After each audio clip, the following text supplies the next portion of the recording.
ফলে আমাদের দিক থেকে আমরা মনে করি যে গণমাধ্যমের স্বাধীনতার প্রশ্নটিকে সবচেয়ে বড় ফোকাসে আনা দরকার যদি আমরা নাগরিকের স্বাধীনতাকে নিশ্চিত করতে চাই। সংক্ষেপে দু একটি কথা বলি। অধিকার এবং কর্তব্যের একটা লেনাদেনা আছে।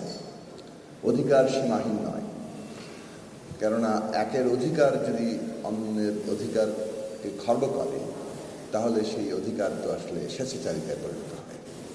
ফলে অধিকারের সাথে একটা কর্তব্যের সম্পর্ক আছে এবং এই লেনাদেনার মধ্য দিয়েই অধিকার সীমায়িত হয় এবং তার স্বাধীনতা কিংবা তার যে পরিধি সেটা নির্ধারিত হয়। স্বাধীনতার ক্ষেত্রে একই কথা প্রযোজ্য। স্বাধীনতাও সীমাহীন নয়, স্বাধীনতারও সীমা থাকে, কেননা একজনের স্বাধীনতা যাতে অন্যের স্বাধীনতাকে খর্ব না করে সেটাই তার সীমার জায়গা। এই লেনাদেনার জায়গাটা সুনির্দিষ্ট থাকা দরকার। নীতি মানে হচ্ছে যে এর প্রতিফলন ঠিকমতো করতে পারছে কিনা।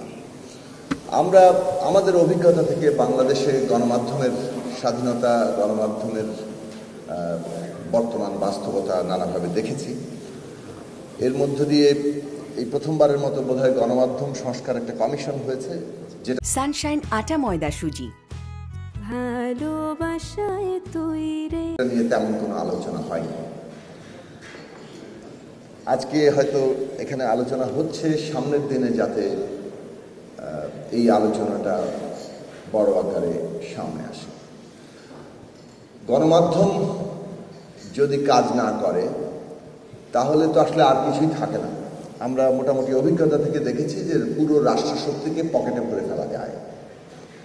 কি সংসদ, কি নির্বাহী বিভাগ তো আছেই, এমনকি বিচার বিভাগও তাদের কর্তৃত্বে নিয়ে আসা যায়। গণমাধ্যমেরই কিছুটা জায়গা ছিল যার মধ্য দিয়ে এই ফ্যাসিবাদ আসলে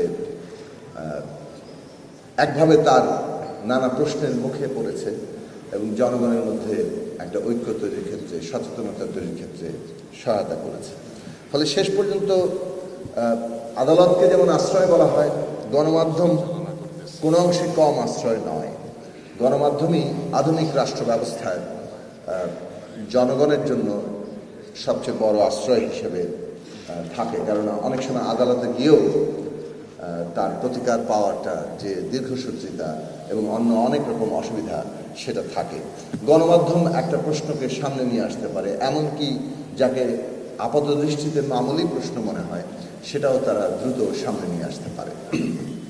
সেই জায়গা থেকে গণমাধ্যমের স্বাধীনতা আগামী দিনে রাষ্ট্রের পরিচালনা যারা করবেন এবং পুরো রাষ্ট্র ব্যবস্থার যে জবাবদিহি সেইটাকে মানুষের সামনে সবচেয়ে বড় আকারে হাজির করতে পারে। ফলে আমাদের দিক থেকে আমরা মনে করি যে গণমাধ্যমের স্বাধীনতার প্রশ্নটিকে সবচেয়ে বড় ফোকাসে আনা দরকার যদি আমরা নাগরিকের স্বাধীনতাকে নিশ্চিত করতে চাই।